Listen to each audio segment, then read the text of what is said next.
kok aku puasa tapi berat badanku nggak turun-turun. Rata-rata udah banyak anak muda sekarang kolesterol tinggi tuh udah banyak banget. Lagi bayangin badan gua bakal langsing dan kurus karena puasa sambil diet. Itu yang di rumah saya yang kerja nggak kayak gitu makanya.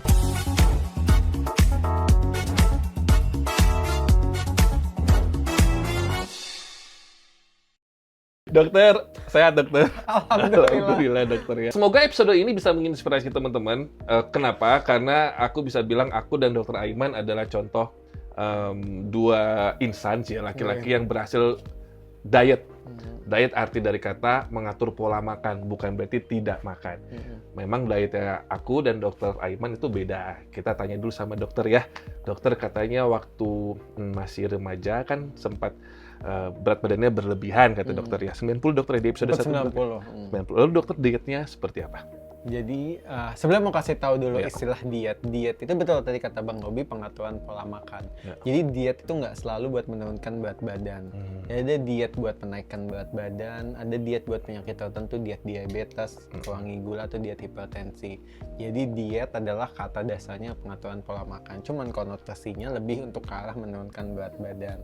Kalau balik soal dulu waktu 90 kilo waktu lagi saat SMA, itu dietnya bisa dibilang pengaturan pola makannya nggak sehat, jadi bisa dibilang ekstrim. Pada saat itu kan SMA nggak ngerti apa-apa lah ya gitu. Jadi yang makan cuma sekali sehari yang dikit banget, nutrisinya juga nggak tercukupi.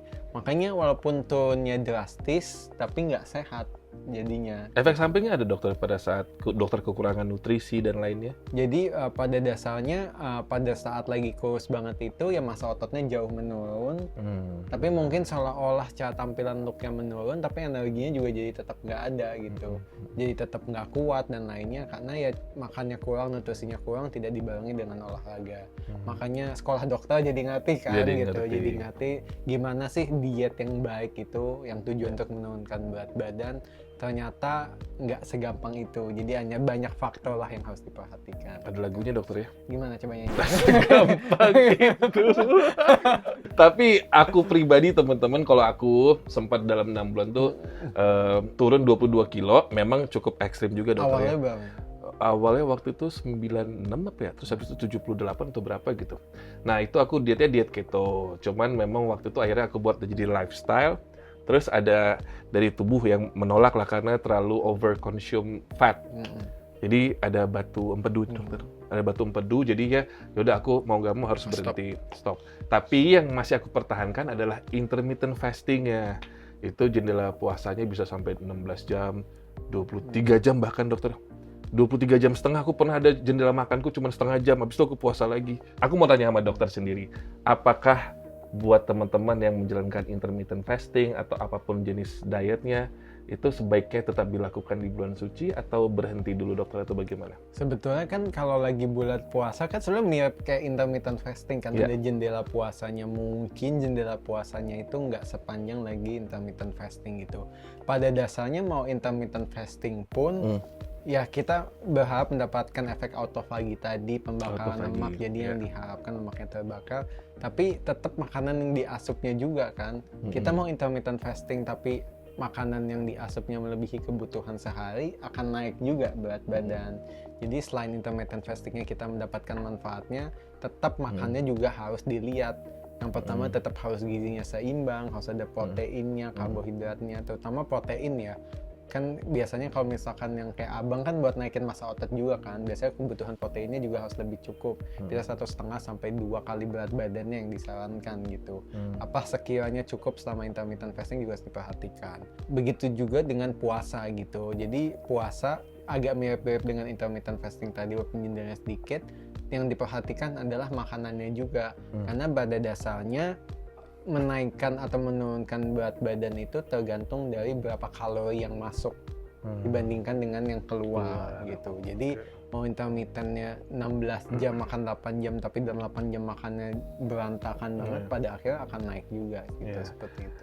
Aku sih mungkin kalau selama ini kita menghindari buah-buahan yang fruktosanya tinggi dokter ya. Kayak misalkan adalah beberapa buah yang fruktosanya tinggi, itu kita hindari.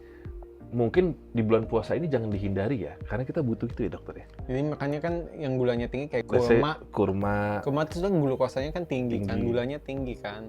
Cuman ya jangan berlebihan juga, karena sebetulnya selain kita membutuhkan energi. Sebenarnya intermittent fasting kan pada dasarnya juga mirip dengan puasa, kita dapat asupan makan gitu. Jadi mau konsumsi gula nggak ada masalah, cuman dalam batas yang wajar. Ide intermittent fasting pun menurut aku juga nggak ada masalah mau konsumsi gula. Cuman kan kadang intermittent dikombinasikan dengan jenis diet yang lain kan gitu. Jadi sebenarnya intermittent itu kan jendela makannya aja. Dietnya itu balik lagi, diet adalah apa yang kita asup tadi. Kadang kan suka intermittent plus keto diet atau intermittent plus Mediterranean diet gitu. Biasanya tetap yang diperhatikan dietnya itu seperti apa. Kalau mau konsumsi gula asal jumlahnya cukup untuk mengembalikan energi pas kita lagi puasa intermittent sih nggak ada masalah. Cuman kalau gulanya berlebihan ya nggak boleh. Ya, jangan yang berlebihan ya. Oke, kita sekarang pengen lihat beberapa video di sini. Ada video tentang diet dan berpuasa. Yuk kita play. Lu mau konsisten diet pas puasa, tapi muka lu peyot. Makanan bulan puasa selalu menggoda. Sebenarnya itu godaan puasa tuh dari makanan yang ada di depan mata ya, Dok. Jadi kan apalagi kalau misalkan selama puasa kan banyak banget di pinggir jalan jam-jam buka kan. Exactly. Macam-macam kayak pengen dibeli gitu. Pengen dibeli semua gitu. Ya pada dasarnya ya susah juga kalau misalkan untuk tujuannya menurunkan berat badan tapi konsumsinya kayak gitu. Makanya ya kitanya juga tetap harus bisa lebih mawas diri lah gitu. Bahasanya mawas diri. Lebih bisa mengatur lah apa yang kita asup. Kayak mau tadi ada es cendol menarik banget. Es cendol boleh aja. Cuman ya mungkin porsinya jangan satu mangkok yang besar, pakai mangkok kecil aja. Yang penting ngerasain rasa es cendol tuh gimana sih buat berbuka gitu. Itu tapi mungkin pembelaannya gini, dokter, kan gue cuma makan kolak pas bulan Ramadan, nggak apa-apa dong gitu. Makan nggak apa-apa, cuman porsinya. Kalau kan yang penting cobain aja makan kan. Iya sih. Kadang kan kita tuh makan cuman jumlahnya aja suka satu mangkok besar. Berarti bagus ini buat para penjual takjil. Misalkan porsi kecil ya. Porsi 12.000 ya. Segitu kan, sekarang 12.000 dikit aja. Kok dikit, Bu? Ini kata dokter Aiman harus begini. Gitu, jadi yang dicari orang dokter Aiman. Untung besar. HPP-nya makin rendah kan tuh. Oke, jadi boleh tapi jangan yang over ya, dokter. Jadi ya kalau misalkan mau makan kolak atau es cendol atau es campur boleh, tapi ya porsinya dijaga aja. Kan yang penting kita makan, bukan mau sebesar sebanyak apa kan. Kalau aku pribadi nih, banyak pembelaan yang aku lakukan kepada diri aku sendiri. Kalau udah makan banyak, udahlah gue minum aja yang serbuk-serbuk yang buat pencahar itu, dokter. Itu sebenarnya kayak mana sih, dokter? Cuman buat ngebuang feces doang atau memang bisa menurunkan juga kalau kita makan banyak, dok? Kalau aku pribadi ya mungkin ada beberapa minuman berserbuk tadi kan mengandung serat yang tinggi atau mungkin ada probiotik yang mungkin secara ilmiah dan selama ada lisensi BPOM ya boleh dikonsumsi asal sesuai dengan ya dari situ dikonsumsinya boleh berapa banyak dalam sehari. Cuman dari sisi pandang aku pribadi sebagai dokter, aku menyarankan yang secara alami aja. Kenapa kita nggak coba cari probiotik dari yogurt misalkan, atau kita makanan konsumsi serat dari sayur-sayuran yang membantu gitu. Karena misalkan kita konsumsi makanan yang secara alami kan jauh lebih bagus kan dibandingkan dengan yang serbuk. Cuman kalau misalkan untuk membantu nggak ada salahnya. Misalkan selama produk apapun yang penting ada lisensi BPOM-nya ya konsumsi dan jumlah yang aman ya gitu. Kita lihat sekarang nih ada video persepsi puasa katanya sih bakal bikin kurus. Lagi bayangin badan gue bakal langsing dan kurus karena puasa sambil diet. Makan spek pas buka puasa. Itu yang di rumah saya yang kerja nggak kayak gitu makannya. Jadi persepsinya dia, jadi selama puasa itu bakal jadi kurus. Tapi pada dasarnya pas bukanya makannya spekulah tuh makan banyak gitu. Ya itu yang tadi intake kan outtake. Iya, kalau yang terbakarnya juga banyak walaupun makannya banyak. Tapi terlepas kalau buat video tadi kan mikirnya kayak tadi karena kita saat berpuasa kita berpikirnya makan lebih sedikit, jadi saat buka ya udah makan apa aja gitu. Karena kan kita udah nggak makan nih seharian. Tapi tanpa sadar ternyata pas kita buka melebihi kebutuhan saya yang akhirnya bukannya turun malah jadi naik berat badan. Itu banyak orang yang nggak tahu ngaca ya, dokter ya. Dia kadang bertanya-tanya, kok aku puasa tapi berat badanku nggak turun-turun. Coba kalau kita rewind pas buka puasa. Makannya gimana? Terus belum lagi sholat tarawih, pas pulang sholat tarawih Makan lagi. lagi. Ya kan? Atau pada saat orang sholat tarawih dia makan. Iya. Dia nggak tarawih tapi dia makan. Jadi pas orang pulang tarawih dia makan lagi. Terus belum lagi sahurnya kan makannya jadi 3 kali juga kan pada Itu akhirnya. orang tadarusan dia makan. Makan, Jadi ya. makan terus ya gimana? Nggak ini yang itu Akhirnya jadi sama aja, bukannya turun malah jadi naik. malah kan berat naik ya, badan. apalagi tengah malam terus nggak ada aktivitas olahraga atau kegiatan dokter ya. Lanjut, sama-sama menahan konsumsi makanan berlebih. Sebenarnya apa sih dokter bedanya puasa dan diet? Beda sih, diet itu pengaturan pola makannya, jadi apa yang kita asupnya. Jadi selama kita puasa itu bukan diet. Ya. Jadi intermittent pun nggak bisa dibilang diet juga. Intermittent adalah kayak puasa itu, jadi jeda untuk tidak makannya. Tapi diet itu pada saat kita makannya, apa sih yang kita makan, nah itu diet. Jadi misalkan pas puasa dietnya bisa macam-macam. Pas puasa bisa juga diet keto, pas puasa juga bisa diet Mediterranean, pas puasa juga misalkan diet buat diabetes yang rendah glukosa gitu. Jadi beda antara puasa dan diet. Jadi apa yang kita makan itu diet namanya gitu. Tapi aku setuju ya dengan tadi pendapat Dr. Aima, dan kebetulan ada di pertanyaan tim aku, apakah memang berpuasa itu bisa mendetoks racun? Jujur teman-teman, coba deh buat kita yang berasap nih ya. Kalau misalkan lo buka puasa pakai air putih terus langsung berasap tuh, pasti langsung pusing kan? Ngerasa nggak langsung pusing gitu. Selama ini kita nggak ngerasa itu pusing karena otak kita atau mungkin darah kita itu tidak ada nikotinnya mungkin dokter ya. Jadi kita selama berpuasa itu Kan kita detoks dikeluarin semua kan. Jadi pas hari kita masukin racun lagi, pusing lagi. Kan bego. Ada kaca nggak? Oh iya. Kan tadi makanya pembahasan kita banyak orang nggak ngaca. Nah salah satunya saya. Orang nggak ada ya. Kok nggak berat badannya nggak turun-turun? Saya juga berpikir gitu. Jadi puasa itu bisa mendetoks dokter. Apa saja yang terdetoks dok? Kalau detailnya mungkin mekanisme atau fisiologinya aku nggak paham ya. Tapi karena pada dasarnya kan nggak ada makanan yang diasup, jadi abis itu tetap proses dalam tubuh metabolismenya tetap harus berjalan kan. Jadi mungkin secara alamiah kan kita tetap mengeluarkan racun. Jadi ya racunnya dibersihkan tanpa dapat tambahan dari luarnya lagi gitu bisa dibilang gitu. Jadi ya tubuh mengeluarkan racun secara alamiah tanpa tambahan dari luar selama kita berpuasa, mungkin dari makanan-makanan. Tanpa kita sadar kan kita makan makanan kaleng, banyak zat kimia juga racun buat tubuh juga kan gitu. Jadi pada dasarnya proses detoksifikasi ini terus berjalan selama kita nggak berpuasa pun. Cuma selama kita berpuasa nggak ada tambahan dari luar. Jadi selama kita saat kita berpuasa itu cuma dikeluarin aja tapi nggak ada yang masuk. Jadi tubuh lebih sehat lah, tanda kutip seperti itu. Nah ini sebelum ke pertanyaan berikutnya, Bang Ruby mau menyampaikan bahwa intermittent fasting itu teman-teman, jadi kita itu yang kegiatan yang kita lakukan di sehari-harinya kita tanpa mengkonsumsi makanan berat atau besar, jadi hanya mungkin air putih saja atau mungkin kafein ya. Itu jadi kita ada yang namanya jendela puasa, ada yang namanya jendela makan. Jendela puasanya itu kita tidak sama sekali tidak ngemil, tidak makan, tapi hanya air putih saja atau kopi. Yang 0 kalori. Yang 0 kalori lah pokoknya ya. Kalau misalkan aku pertanyaannya gini dokter, kemarin kan aku lagi live, ditanya sama teman-teman yang memang intermittent fasting juga, Bang kalau lagi bulan Ramadan, pertanyaan mereka, Abang berhenti makan di jam berapa gitu. Kalau waktu masih awal-awal intermittent dulu, aku jam 8 malam itu udah berhenti makan dokter, jam 9. Paling aku berarti jendela makannya maghrib sampai jam 9, cuma 3 jam doang. Habis itu aku udah berhenti, sahur aku makan lagi. Nah dokter nyaranin gitu atau bagaimana nih? Atau harus bagaimana sebenarnya? Jadi kan berpikir kalau kita berpuasa kan disunahkan jam puasanya kan pasti beda, cuma 12-13 jam kan gitu. Sebenarnya pada dasarnya kalau tujuannya hanya untuk menurunkan berat badan, yang penting makanannya sebetulnya. Bukan si intermittennya itu. Intermittennya pasti bermanfaat, proses autofagi dan lainnya gitu. Cuman kan berpuasa ada tata caranya ya gitu. Makanya tetap disarankan untuk sahur tadi dan untuk berbuka. Yang kalau tujuannya buat menurunkan berat badan, yang terpenting adalah dietnya atau makanan yang kita asupnya gitu. Jadi mau kita intermittent pun tapi kita pas jam jendela makannya berantakan, tetap juga akan jadi naik berat badan. Tujuan awal intermittentnya jadi gagal gitu.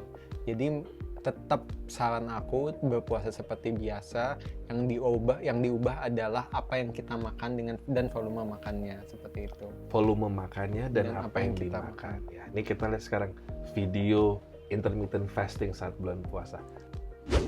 Kamu puasa tapi kamu angkatan intermittent fasting 18 banding. Oh berarti dia jendela makannya 6 jam, Puasanya 18 ya. Cuman kan bedanya kalau puasa benar-benar nggak ada cairan yang Nggak ada masuk cairan kan. yang Itu masuk. makanya agak beda sama intermittent. Benar. Tetap diperbolehkan minum air, Ya. hidrasinya tetap bisa terjaga. Nah, Benar. puasa bebannya ya kita nggak boleh masuk cairan apapun, Ya. itu susahnya sih. Gitu. Dokter, ini kemarin tuh kan aku syuting sama Ivan Gunawan ya. Aku tanya, Kak Ivan kok jalannya susah gitu kayak orang diseret-seret gitu, ternyata lagi asam urat.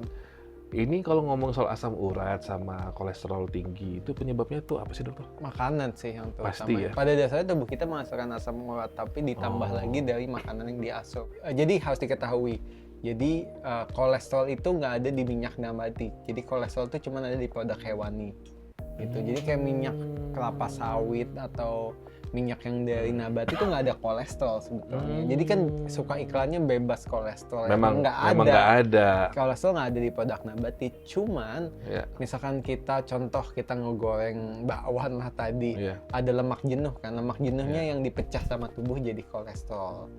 Beda kalau misalkan kita produk hewani, emang ada kolesterol di produk hewani gitu. Jadi pada dasarnya mau kolesterol, mau asam urat atau gula atau lainnya, yang paling mempengaruhi adalah apa yang kita asup gitu. Makanya kita harus sadar apa yang kita makan.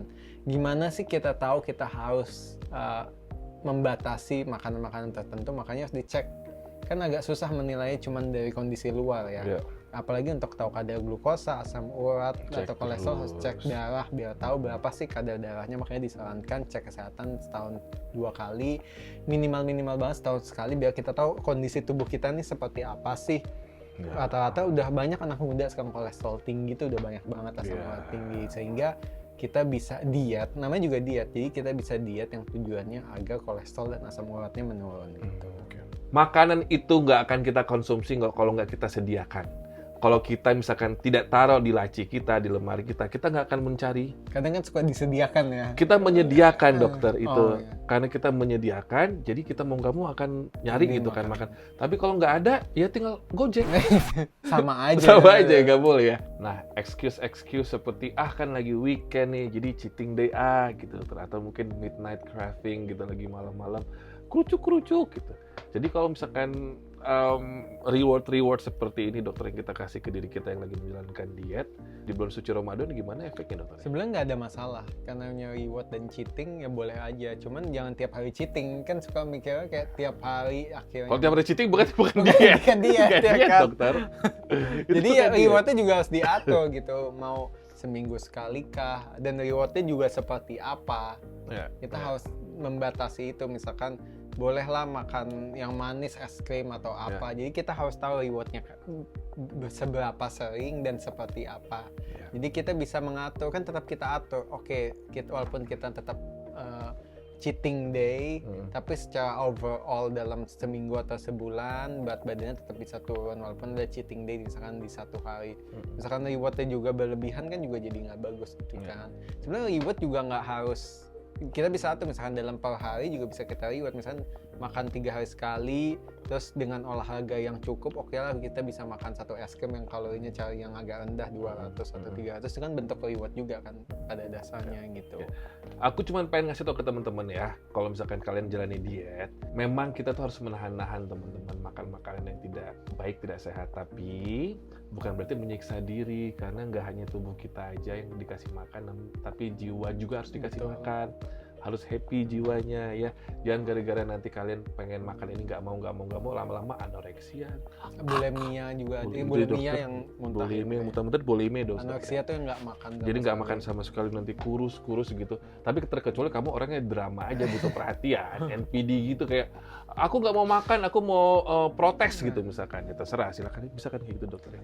Bisa ya? sakit aja sih. Sakit aja tapi ya. Oke, tapi ini dokter, aku ada satu pertanyaan. Kalau misalkan dokter, sekarang itu kan banyak yang lebih memilih makan yang aku nggak bisa bilang ini salah sih dokter, kayak mereka ada yang lebih milihnya untuk menjadi vegan ya, hanya makan yang real food aja. Tapi ada salah satu influencer yang bahkan kemarin meninggal ya dokter ya, karena kekurusan, nutrisinya kurang, terlalu ekstrim. Dokter melihatnya bagaimana nih dokter? Jadi sebenarnya mau vegetarian atau mau vegan sih nggak ada masalah, asal makronutrien dan mikronutriennya tercukupi, itu harus diperhatikan. Misalkan bedanya vegetarian sama vegan kan, kalau vegetarian turunan hewan masih dimakan seperti susu, telur dan lainnya, jadi ada produk-produk hewani yang masih bisa dimakan. Kalau vegan pure cuman produk nabati, dan aku lupa ada zat-zat tertentu yang memang tidak didapatkan di produk hewan, di produk nabati, jadi di produk nabati. Jadi ada beberapa vegan yang konsumsi suplemen tertentu untuk memenuhi kebutuhan mikronutrien tersebut. Makanya walaupun mau diet apapun, misalkan mau vegan lah, yang kita mungkin beberapa orang ada yang menganggap itu ekstrim, sebenarnya boleh aja dilakukan asal tetap tercukupi makronutrien dan mikronutriennya. Karena pada dasarnya mau jenis diet apapun, yang terpenting memenuhi kebutuhan gizinya tadi gitu. Dan tadi membahas soal diet lagi, yang terpenting adalah diet atau pengaturan pola makan itu harus dilakukan continuous sebagai gaya hidup. Itu yang lebih penting. Jadi lifestyle. Jadi banyak yang diet cuman buat nurunin berat badan, kurus, balik lagi diet jadiin naik lagi gitu. Makanya kita harus berusaha bikin pengaturan pola makan yang kita bisa jalanin itu seumur hidup gitu. Satu tips dari aku yang paling benar nih dokter, ini beneran tips dari aku. Ini beneran nih. Kalau pengen mulai diet, ya maaf banget, jauhi teman-teman kalian yang rakus. Karena faktor lingkungan itu mempengaruhi guys. Yang ada kamu nanti cie mau jadi artis lu, cie mau ngapain sih lu, digitu-gituin mulu, nanti kamu mentalnya jadi breakdown. Kan jadi artis betul. Iya, iya dokter. Lebih baik begitu dok. Betul nggak sih dokter, faktor lingkungan tuh mempengaruhi dokter? Mempengaruhi banget. Apalagi kan kalau dalam agama kan ada yang kan ini temanya Ramadan. Kalau berteman dengan yang penjual minyak wangi jadi wangi. Kan gitu sebaliknya. Oke. Nah ini pertanyaan terakhir dokter. Karena kan lagi bulan suci Ramadan nih, tapi nggak bisa kita pungkiri bahwa mungkin masih banyak teman-teman yang terdampak juga dari musibah banjir kemarin ya. Jadi ini mempengaruhi juga pola makan dan mungkin jenis makanan yang tersedia dokter. Dokter kalau misalkan berpikir atau kita mendelik lagi tentang kesehatan dan kebersihan rumah di bulan suci Ramadan, apalagi teman-teman ada yang mungkin sedang bersih-bersih sekarang karena efek banjir kemarin, dokter boleh kasih saran nggak nih kalau sebaiknya, maaf dokter, apakah memang makanannya harus lebih banyak lagi karena kan mereka lebih rentan terkena sakit ya, minimal diare kan dokter ya, apalagi kalau korban-korban atau teman-teman kita yang kena banjir. Dokter bagaimana ngasih sarannya? Jadi yang pertama yang terpenting adalah, apalagi korban banjir kan pasti harus diakui kan resiko banyak penyakit-penyakit yang bisa timbul, bakteri dan lainnya. Jadi terkait dengan makanan tadi, pastikan diusahakan makanannya bersih gitu. Mungkin dengan proses pemasakan dan lainnya ya, supaya kita makannya bersih. Kan kadang misalkan diare karena makanannya nggak bersih. Yang kedua adalah apalagi kondisi banjir yang bisa menjadi nggak bersih daerah sekitarnya, dalam menyiapkan makanan, memasak makanan, dan sebelum makan jangan lupa cuci tangan. Itu penting, itu penting banget. Tanpa kita sadari ya mungkin kita ambil barang dan lain langsung makan nggak bersih. Makanannya udah bersih tapi karena kita nggak cuci tangannya tadi, itu yang bisa menyebabkan terjadinya penyakit tadi. Apalagi terutama yang menyiapkan makanan dan juga yang memakannya gitu. Itu yang suka tanpa itu kadang sadar. kita anggap remeh tapi itu penyebabnya dokter. Iya, jadi karena kita nggak cuci tangan tadi, sebenarnya makanannya oke aman aja, cuman karena kita nggak cuci tangan tadi, terutama yang menyiapkan makanan, akhirnya bisa menyebabkan penyakit tadi gitu. Kalau bisa malah memang proses masaknya itu di luar dari area musibah ya dokter ya. Kalau bisa di tempat yang bersih, tempat terutama. yang bersih kan ya. Jadi kan kadang suka kan dapat kiriman dari mana dalam bentuk yang sudah jadi di packing gitu. Jadi dalam proses penyiapan makannya juga harus bersih. Makanya nggak usah deh soal yang lagi terdampak bencana. Misalkan di hotel aja yang menyiapkan makanan di screening rutin untuk dilihat apakah bersih atau tidak dan lainnya. Takutnya membawa mikroorganisme atau bakteri-bakteri yang bisa kena ke makanan tadi. Gitu. Makasih dokter buat semua. Apa? Pasiennya gawat. Dokter, pasiennya gawat dokter. Udah ditanganin yang lain. Oke teman-teman, semoga episode ketiga ini bersama dengan Dr. Aiman berbicara atau ngomongin tentang diet, intermittent, dan menjaga kesehatan makanan kita bermanfaat buat teman-teman semua. Intinya sih dari obrolan tadi episode 1, 2, 3 ya, kayaknya sih kalau aku bisa ambil kesimpulan tuh memang kita harus nahan-nahan semua nih. Dan menggunakan waktu Ramadan itu untuk bisa menahan nafsu kita. Tidak hanya tentang nafsu apapun itu, ini nggak hanya tentang seksualitas, tapi juga paling pentingnya adalah tentang nafsu terhadap makanan yang selama ini kita anggap ringan, tapi ternyata numpuk. Bakwan, ternyata nggak sadar dokter ya. bakwan yang segini itu bukan bakwan yang segini-gini kan, gimana yang segini-gini ya? Wow. Baru satu, belum tahu, belum tempe ya kan, nggak nyampe. Oke, dokter makasih banyak buat input Sama-sama, Bang dan Robi juga dan knowledge-nya. teman-teman semua. Kita ketemu di episode keempat selanjutnya. Jangan lupa like, subscribe, and comment.